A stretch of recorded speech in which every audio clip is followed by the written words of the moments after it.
All right, we're live. John, thank you so much for coming on the show. My guest is John Tyreman. He's the founder of Red Cedar Marketing.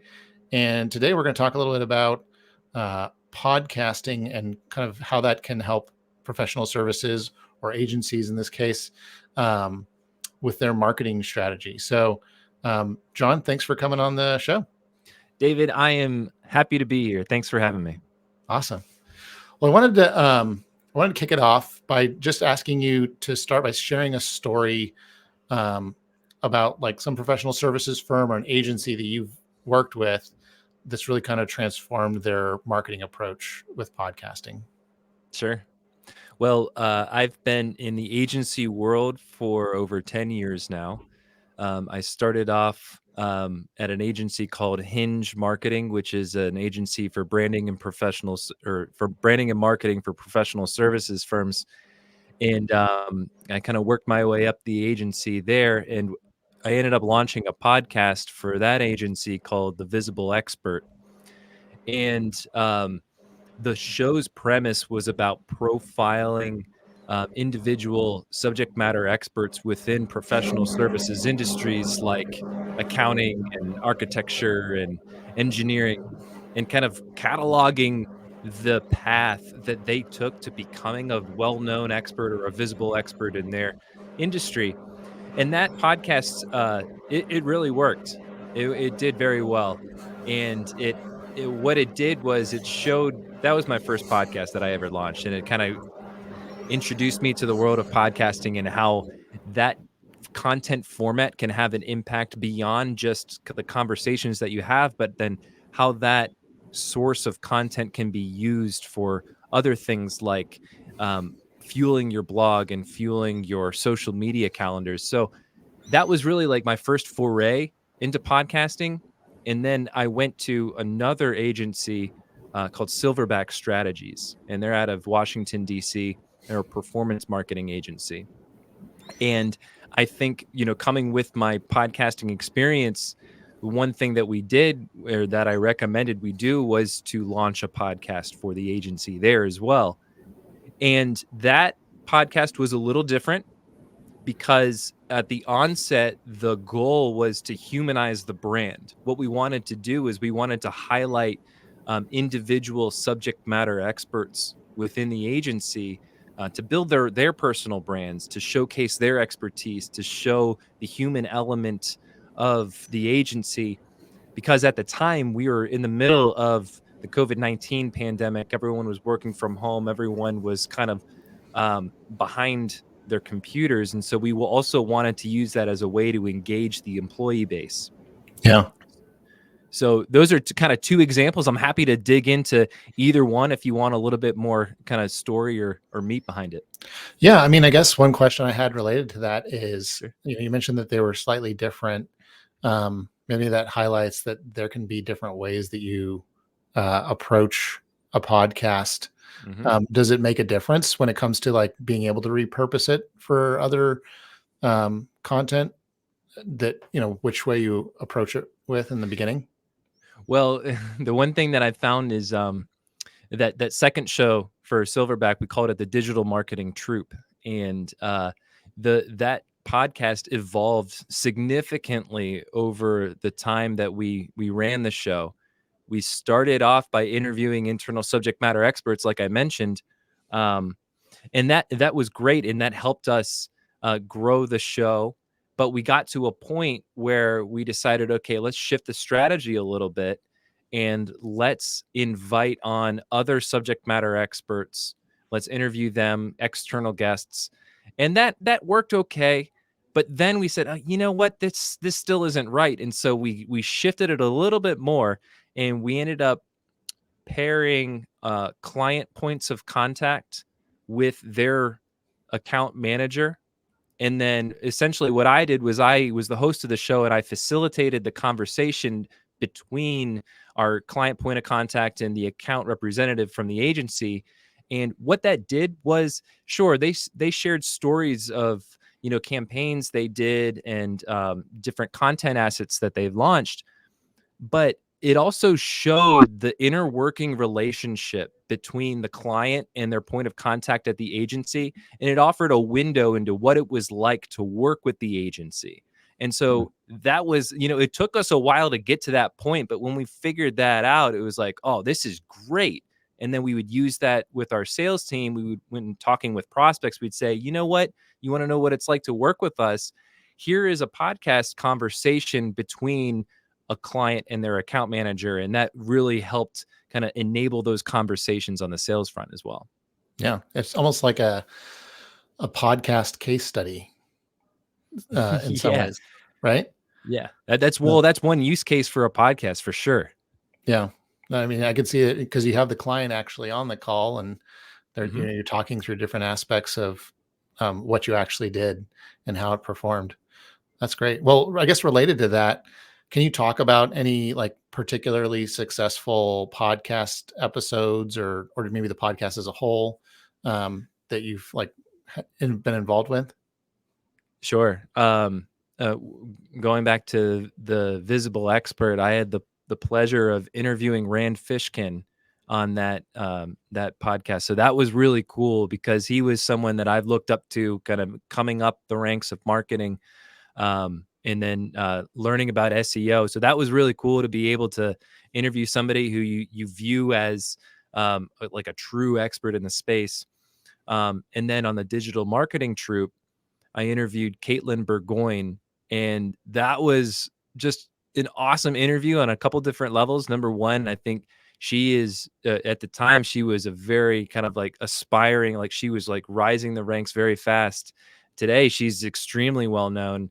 But then the topic of that conversation was around research and understanding the jobs that products do in consumers' lives, and kind of thinking about the jobs to be done and shifting that mindset around and being empathetic with your customers. And so that's a topic that I find very interesting, spending 5 or 6 years doing research for professional services firms. And then talking about research with her was really great. So I think that was probably, those are two examples of like high points as a Yeah, podcast host. And there's many more as well. So that's awesome.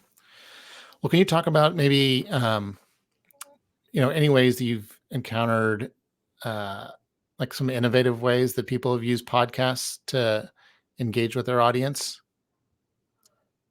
innovative ways, in my world in professional services, uh, these firms don't tend to be innovative per se. And what I mean by that is, it's funny. I've noticed this uh, innovation in digital marketing tends to happen kind of like in the business to consumer, the direct to consumer, B2C types of businesses. And Hmm. then I see that kind of flow into B2B software, where they kind of pick up some of the consumer trends. But professional services they tend to be laggards. They tend to be more of like a wait and see, a slower moving, and it makes sense, right? Because there's long sales cycles that happen in professional services. So naturally, understanding and learning what works in marketing takes a longer time, right? So I wouldn't say anything innovative per se, but what I do is I tend to straddle the line between B2B software and professional services. That way I see what's working in the software space and I say, okay, is there anything that I can learn from this and apply it to professional services? And then when it comes to agencies, one thing I've noticed, it's like the cobbler's son has no shoes almost, where Yeah. agencies do a great job of marketing for their clients, but sometimes they find it challenging to market for themselves, which I know is a challenge you're solving as well. Yeah, no, I mean, I think that's interesting too. Like, you've been in multiple agencies, and podcasting is something that you've kind of spearheaded in both of those places. Um, and I do think there's something unique about the goals and the needs that agencies tend to have that Mhm. podcast is a really good fit for. It's very relationship based. Podcasts are very relationship based. Um, it humanizes what could be a very intangible product. It's like, well, these are the people that would be doing the work for you, Yeah. and like SaaS, and other software products, it's like you can actually look at the interface of a product. But with services, you're basically saying, trust us that we're going to deliver something for you, even though you can't look at it. You just kind of have to take it on our word. And so I think a podcast can be a channel where they can showcase some of that expertise over time, and people can be like, oh yeah, this person knows what they're talking about. I feel much more comfortable, spending a good sum of money with them. Because I think that's another thing too, is it tends to be more expensive to work with an agency. Well, yeah, I think there's a systematic relationship between the cost of a product or service and the amount of time that buyers spend researching that product or service, right? So, Hmm. you're not going to spend a whole lot of time thinking about the decision between, okay, do I get a Reese's or do I get a Skittles, right? But you're going to spend quite a bit of time thinking about, okay, which marketing agency is the best fit for my business. And I think a podcast does a good job of humanizing and getting you kind of closer to what that working relationship might be like. Yeah. Uh, and then, not only that, but just I think social proof is another big component of the trust factor that it takes to work with an agency. And so that's why case studies are so important. That's why Hmm. client testimonials are so important. And then to your point earlier, David, about a podcast being a way to generate case studies, you get a client on a podcast and you record it, you've got testimonials right there. If they Yeah. bring Built up, in. yeah, built in, exactly. So, Yeah. That's amazing. Well, I know one thing that I think comes up in professional services marketing, probably comes up in podcasting as well, is kind of the measurement piece. yeah. How do you show ROI on a podcast, or on any agency marketing efforts? How have you tried to answer that question for people? Well, it's obvious, right? If you're not getting sponsorship dollars in the first month, then it's a failure. No, I'm kidding.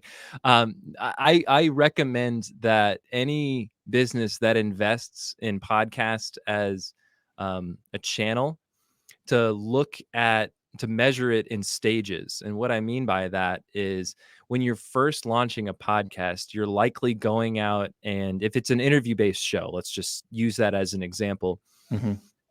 You're likely going out and you're interviewing friendly contacts in the first few months just to kind of get a base of episodes so that you can, if you're going after a certain guest, you can point to those initial episodes and say, here, I had this conversation with John Smith from company ABC.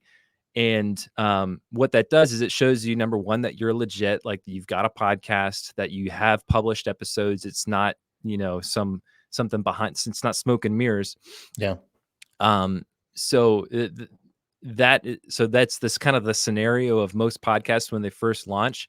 And so measuring the success of a podcast in those early days, it's really, I think it boils down to how are you using the content that you're generating. So like you record an episode, what do you do with it then? You Hmm. publish it. Are you using that to fuel other aspects of your marketing? What is the total output of content assets from a single episode? And so that's one way to measure the success of a podcast, or at least like a leading indicator of, will this podcast have an impact? And then, once you have that initial layer, you can look at, okay, are we attracting the right kinds of guests on our show? Are they agreeing to interviews? And I think that's another mark of success, because if you're promoting your podcast effectively, you're not just publishing a link or posting about that week's episode. You're taking episodes that you've recorded months, maybe even years ago, and recirculating them into your regular promotion cycles. Hmm. So if you're attracting the right guests and you're having conversations with people who maybe they represent your ideal clients, then you have an opportunity to tag them regularly on social media over time to remind them that of that conversation that you had. on a podcast. So that's kind of like another mark of measurement is in that second phase of growth. Are we attracting the right kinds of guests? Are we publishing the right kind of content? Let's say if it's not an interview show, content resonance would be another metric that I'd take a look at and seeing, okay, what topics are resonating with our audience? And then let's take those learnings and let's go back and let's look at our calendar and let's say, okay, how can we incorporate those topics into future episodes? So those are a couple different ways of looking at kind of the impact. There's so many different ways of measuring success.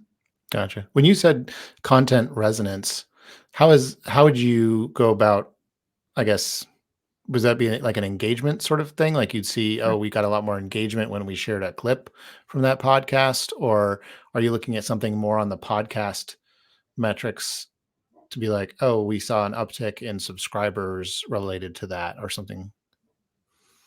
I'd say it's going to be a combination of a few different things because it's hard to measure topic resonance in a vacuum when looking at it like a single video snippet on LinkedIn or even like if you're comparing an episode's performance over the first 7 days. If you're comparing an episode you recently published with an episode that you published 6 months ago, your subscriber base, your listener, your audience is likely going to be different now than it was at that time of that other episode. So it's a little tricky. I would recommend you look at a couple different sources. And one thing that I recommend to my clients is having what I call like a listener focus group, where you have a group of, let's say it's like 3 or 4 trusted listeners to your podcast. And you reach out to them from time to time to get feedback. Hey, what did you think of the last few episodes? Was there anyone that stood out to you?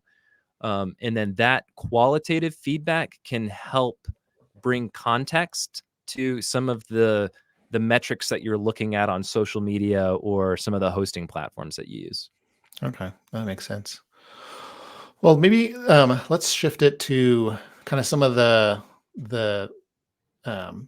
get into the weeds, the Sure. tactical details, because I think that's one thing that maybe a lot of agencies wonder about is, like what can I practically do, like and maybe go beyond, like I'm sure there's all the questions of like what sort of mic should I use, and that like there's a million people who've answered that sort of stuff before, but like maybe what are some practical steps that they could take um, today to like kind of move in this direction, and also maybe actually I'll just have a separate question after that Sure. so I don't compound too many.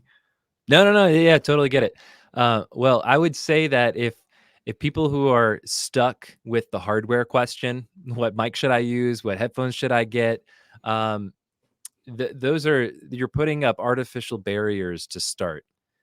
What I would recommend is record what I call a pilot episode. So you go into it fully understanding that whatever we record may not see the light of day, probably won't. The whole purpose of this exercise is to bring this idea to life. It's like building a prototype, right?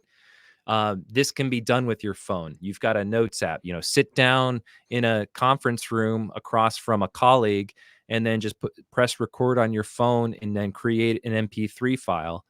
And then if you want to get into editing software and some of the tactical stuff, there are free tools like odyssey.org is a free tool that if you want to get started with podcasting, that's a great place to start. If you're a Mac user, GarageBand is free. So that's another audio editing platform that you could use. So you can get started with podcasting by recording a pilot episode with very crude technology and then creating a prototype that you can then bring to maybe it's agency leadership and you're trying to pitch the idea. You can say, hey, here's a pilot episode.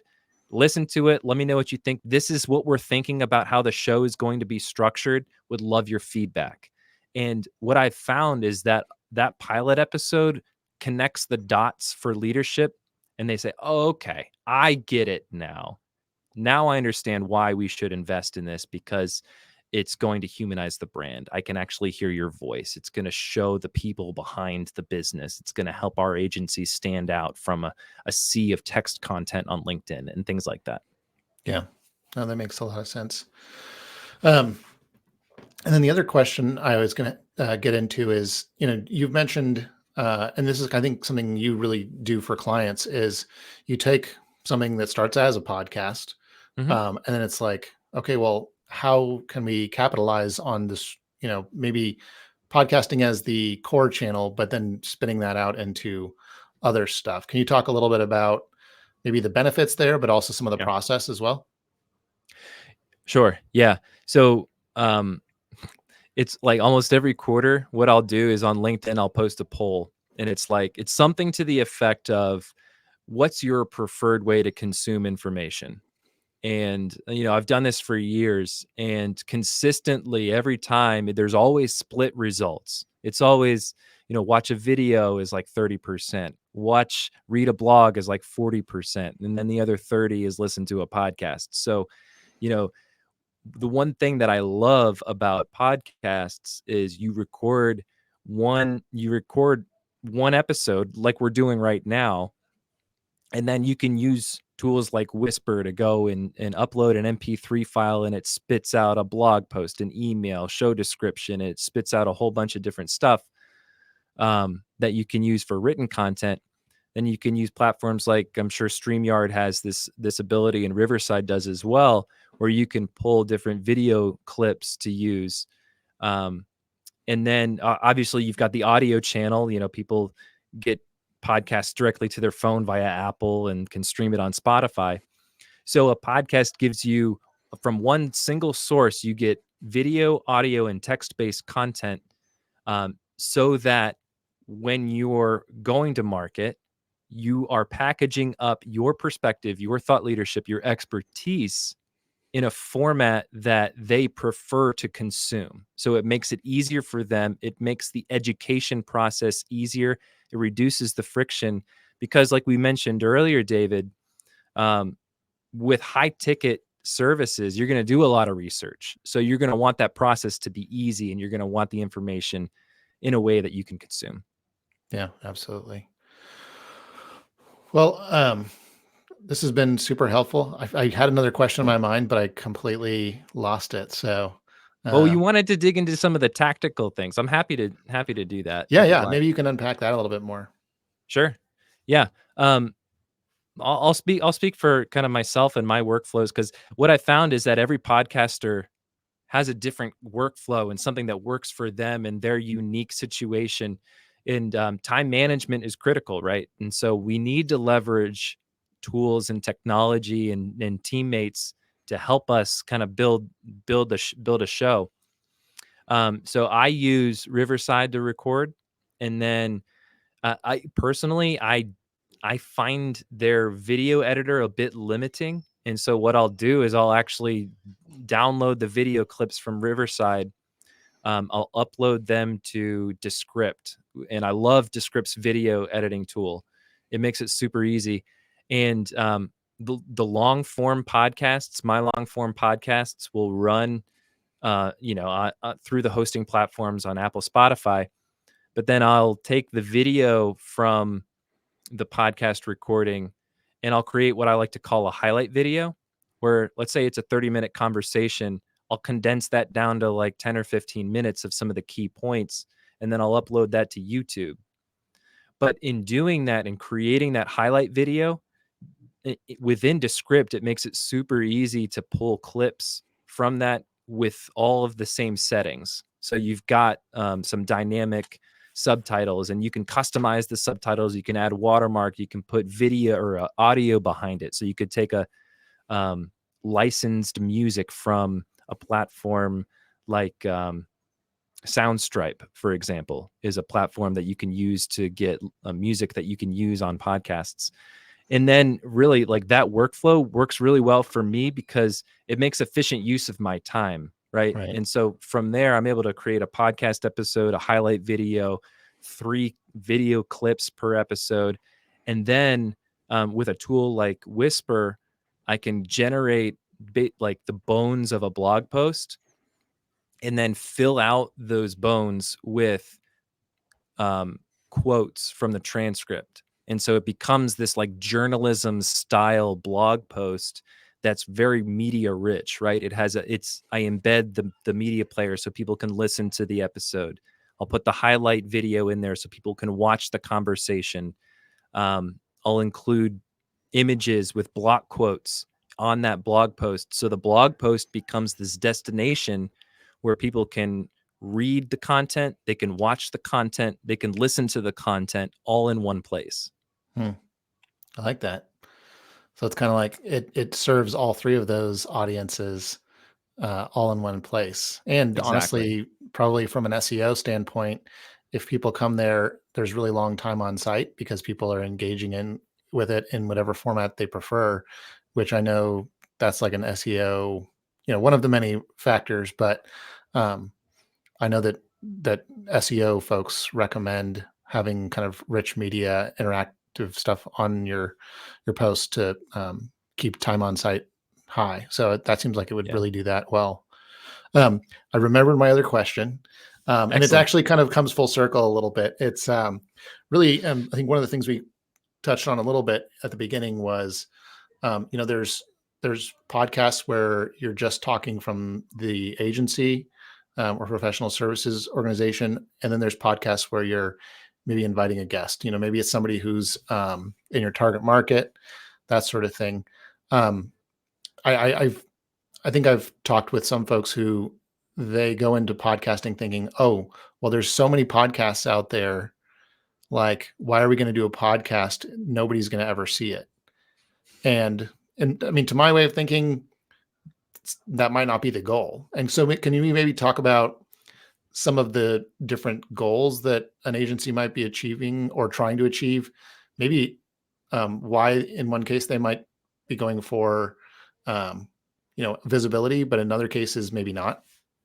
Yeah, totally. And that's a great question because a podcast isn't just a visibility play, right? And people think of a podcast as this media brand that companies launch to grow an audience.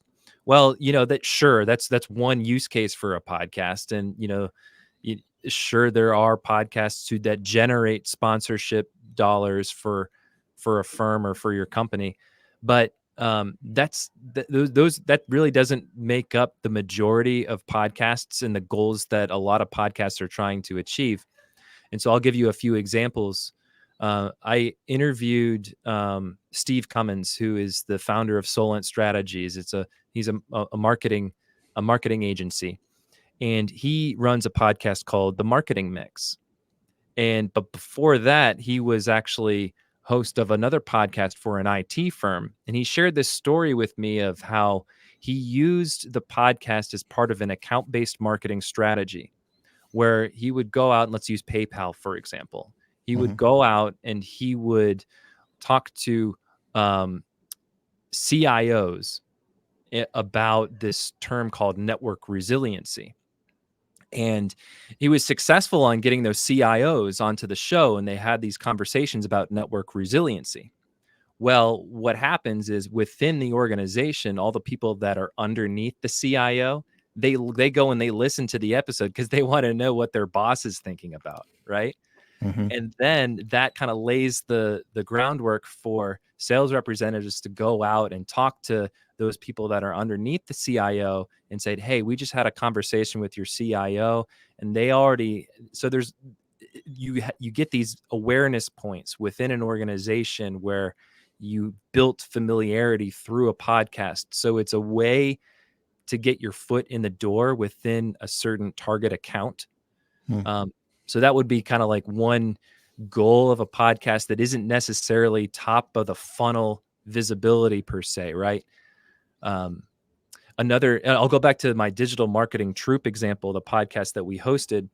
This wasn't necessarily our intention, but we got an interesting benefit out of the show.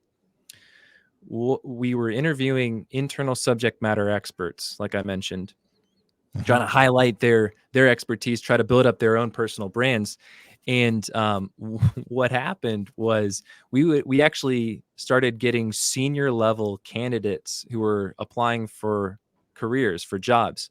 And they mentioned the podcast. They would say, "Hey, I love how you take these complex topics and turn them into simple ideas." Or they said, "Hey, I like the idea that you have a podcast. That's interesting to me because I'd like to be featured on the show." Hmm. And so we discovered that the podcast actually had an impact on employee recruitment and retention, which wasn't something that was on our radar, but it was something that was very important to the agency, especially at the time, because this was in 2021, in 2022, when the marketplace was just flooded with talent after the Great Resignation. And so this was a way for us to attract and retain some of the top talent in the marketplace. That's great. Well, I know too, like agencies, I mean, your agency is your talent, so the more you can be attracting good talent. I know that's what, like, basically the two things. You want to be attracting new business and you want to be attracting um uh good talent. So it's like, and if you can keep those in balance, then you have a healthy growing agency. So that's like another really good case for a podcast, because it works kind of for both to help meet both of those goals. Yeah. David, I'm actually really curious. I hadn't thought about doing like a live version of the podcast and streaming it live. I'm really curious about your perspective. Can you share a little bit about that experience? Like, why do live podcasts, and how has that worked for you? I think for me, it's more of puts a little bit of skin in the game for me. So Mhm. the the idea of getting going and then getting good um, Yep. has been something that has, like, I'm more naturally like a planner who I want to map it all out. But taking that first step is always the hardest. And I think when you say, "Oh, you know what? I'm just gonna make this public," the first time, it's like I'm gonna show the world that I am doing something that might be a little bit messy, and that's okay. And then I'm gonna get better with time. And I think that it's been really good, because it's like it's almost like a accountability to everyone who is watching, or at least who sees, that these things are being shared. And I think that's especially when you're working from home and there's nobody else who's looking over your shoulder. It's like, yes, I'm doing this and I'm putting it out there, and it's helping me to, develop that sort of discipline on my own. And I think, honestly, the biggest thing for me is the relationships that I've built from it. Like, I haven't been doing it for all that long, but um, yeah, I feel like every single person I've talked to, it's like now I'm like, oh, maybe I can refer somebody over to them, or we should have a follow up call and talk about these interesting ideas that came up in our conversation. And yeah, I mean, professional services is a relationship driven business, and Yep. podcasts are a great relationship building tool. And so it's, I don't know, who would have thought that, you know, uh, getting a mic and hopping on a podcast slash LinkedIn live could be such a useful tool, but I think it is. And then do you take the recordings and you're uploading them to hosting platforms? Is that how your workflow works? Yeah, yeah. So it's basically, book a time, uh, set up the stream, record it live, um, take it out and edit it, and then publish it live. So Very yeah, cool. I mean, I feel like it's a pretty uh, no brain. Like, it's just very very straightforward. So I think I don't know, it's very lean and makes it easy for would make it easy for other agencies to emulate. Yeah, I like that approach, and I like the live component to it. That adds another, I guess you could call it a distribution channel, right? Before before you even publish an episode, it's live on social media. So that's a really cool, Yeah. uh, yeah. Well, and I think one other thing too is, you know, it's still early days for me, but as it gains traction, it's one of those things where there can be an element of interactivity. So, if I did have a big audience that it's been developed over time, and they're like, oh, this is when they're recording. I'm going to go and watch that live because I'm going to, ask a question, and then it's something that we can discuss on air. And then then when somebody's listening to the podcast, they hear that there's some interaction going on. They might be more inclined to, next time around, try to actually attend it live. So I don't know. In some ways, it all almost like overlaps with like webinars and things like that too. Yeah. So I don't know. I'm figuring it out as I go, but it seems like there's so many overlapping benefits. So I'm just kind of, keeping on going, and then seeing how I can repurpose and benefit from it more as time goes on. Totally. Yeah, I've hosted and produced a few webinars, and that's one of the things that I think was really cool about that content format was the audience participation and soliciting questions and answering them on air. Even if you have what what I've found is if you have, I call them turkey questions. They're like plant questions where you can just say, oh, John Smith asked this question, and then you read it on air. But what it does is it signals to other people that are maybe they have a question, but they're hesitant to ask it. If they hear someone else asking it first, then they're more willing to ask the question. So if you have those plants, it can kind of spur activity. Yeah, no, that's true. Very, very true. I've definitely seen that in webinars that I've done. So yeah, I could definitely see that being kind of another element to maybe inject into a LinkedIn Live like this. Yeah, I don't know how you'd pull that off, but maybe you've got someone who's like a trusted. Well, then there you go. That goes back to the trusted listener focus group. If you Hmm. have that group of 3 or 4 people that are like your diehards, you let them know when you're going live, and you say, "Hey, if you want to ask a question, we would really appreciate that," or prompt them to ask a question. Maybe here's a couple questions you could ask, and feed them some examples. Yeah, just make sure it's not like your mom or something like that. Be like, oh, my, you have the same last name. Oh no. Thanks, mom. Yeah. Thanks for that softball question, mom. Nice. Well, John, it's been a pleasure. It's been great having you on here. And yeah, for people who are listening, I'd love for you to be able to tell them more about yourself and maybe where they can find you after today. Sure. Well, I host a pair of podcasts right now. You can check out Breaking BizDev or Podcasting in Professional Services. So those are the two podcasts that I host. I do podcast production, strategy, and marketing for professional services firms, including agencies. So if folks want to learn more about my service offering, check out redcedarmarketing.com, or find me on LinkedIn. That's usually where I hang out. And just drop me a note and say hi. Awesome. Well, thanks again for coming on the show and being part of the early few. But you'll be one of the OGs once this is a big deal. Sure. Yeah, I'm looking forward to following your journey, David. And thank you so much for having me on. Yeah. Have a good one. You too.